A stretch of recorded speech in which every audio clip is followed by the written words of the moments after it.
Cette question n'est-elle pas surprenante? Personne ne remet en question les grands écrits classiques, pourtant très peu attestés par des sources externes. Mais dès qu'on parle des évangiles et du Nouveau Testament, les pires suspicions surgissent aussitôt, quitte à accuser leurs auteurs de faussaires ou de menteurs sans scrupules. Pourtant, les premiers chrétiens avaient une moralité plutôt élevée, et ils ont préféré mourir martyrs plutôt que de renoncer à leur foi. Mais cette incohérence ne semble pas beaucoup gêner les sceptiques. L'accusation classique, exprimée invariablement dans les magazines et les émissions TV, consiste à affirmer que les évangiles ont été écrits 1 à 2 siècles après les faits. Puisque les témoins oculaires étaient morts, les auteurs ont pu écrire n'importe quoi sans risquer d'être contredits. De plus, on affirme que les seuls documents existants ne sont que des copies de copies et qu'il est désormais impossible de prouver quoi que ce soit. Alors voyons les faits.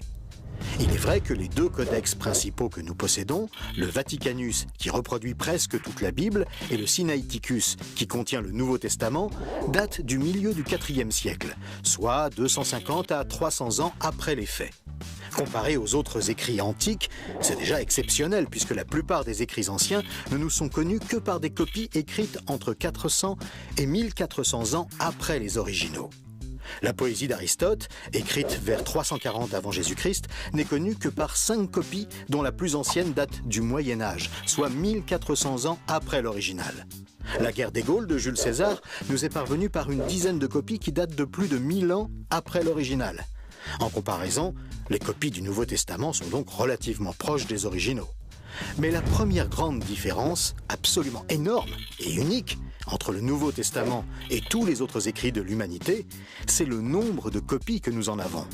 Même si beaucoup d'écrits chrétiens ont été brûlés suite à un édit impérial romain, on a retrouvé plus de 5000 manuscrits du Nouveau Testament écrits dans la langue grecque d'origine. Si on ajoute les traductions dans d'autres langues de l'époque, nous arrivons à 24 000 manuscrits datés du 2e au 4e siècle. Par comparaison, le texte de l'Iliade, qui compte le plus grand nombre de copies, 643 exactement, est très loin derrière. Ce nombre de copies fait du Nouveau Testament le champion toute catégorie. Mais qu'est-ce que cela apporte ? Tout simplement que ces milliers de copies, provenant de régions éloignées les unes des autres, permettent aux chercheurs des milliers de comparaisons possibles. Ce travail de comparaison permet de débusquer les erreurs de copie ou les éventuelles malfaçons volontaires. Supposons par exemple qu'un faussaire ait inséré dans une copie le récit fictif d'une relation entre Jésus et Marie-Madeleine. Avec une seule copie, face aux milliers d'autres décrivant sa vie en Galilée avec ses disciples, le faux serait immédiatement démasqué. Ce grand nombre de copies des originaux, éparpillées partout dans l'Empire romain juste après leur rédaction, a constitué de fait un rempart infranchissable contre toute falsification du texte. Un faussaire éventuel aurait dû avoir accès à toutes les copies et pouvoir toutes les changer. C'est évidemment impossible. Les experts sont obligés de reconnaître que d'un point de vue bibliographique, aucun document de l'Antiquité n'est aussi bien attesté que le Nouveau Testament. De quels indices sérieux disposons-nous pour déterminer la date réelle de rédaction du Nouveau Testament, Évangiles compris ? Ce sont paradoxalement des ennemis de l'Église qui nous fournissent un premier indice. En 140, Marcion, un hérétique, cite dans ses écrits 11 des 27 livres du Nouveau Testament, preuve formelle que moins de 90 ans après leur rédaction, les écrits du Nouveau Testament existaient et circulaient déjà depuis un certain temps.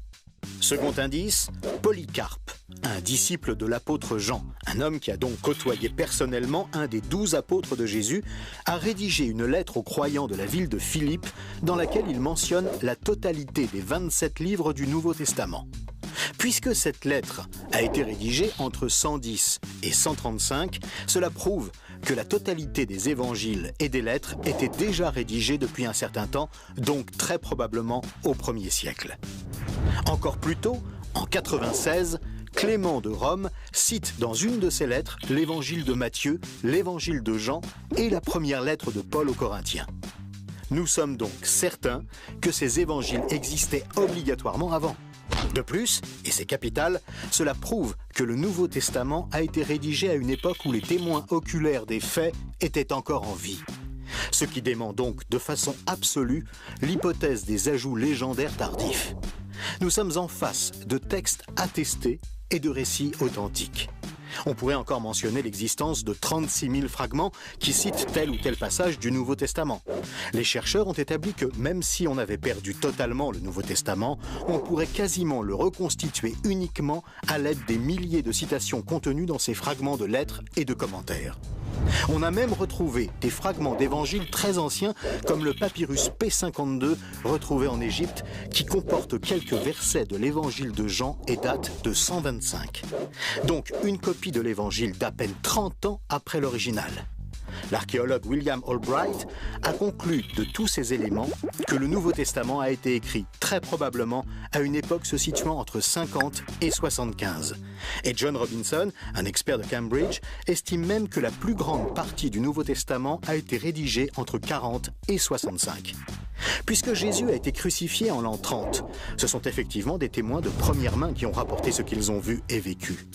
On comprend facilement qu'il n'est pas accepté de déclarer autre chose que ce qu'ils savaient être la stricte vérité, même s'ils ont dû le payer de leur vie.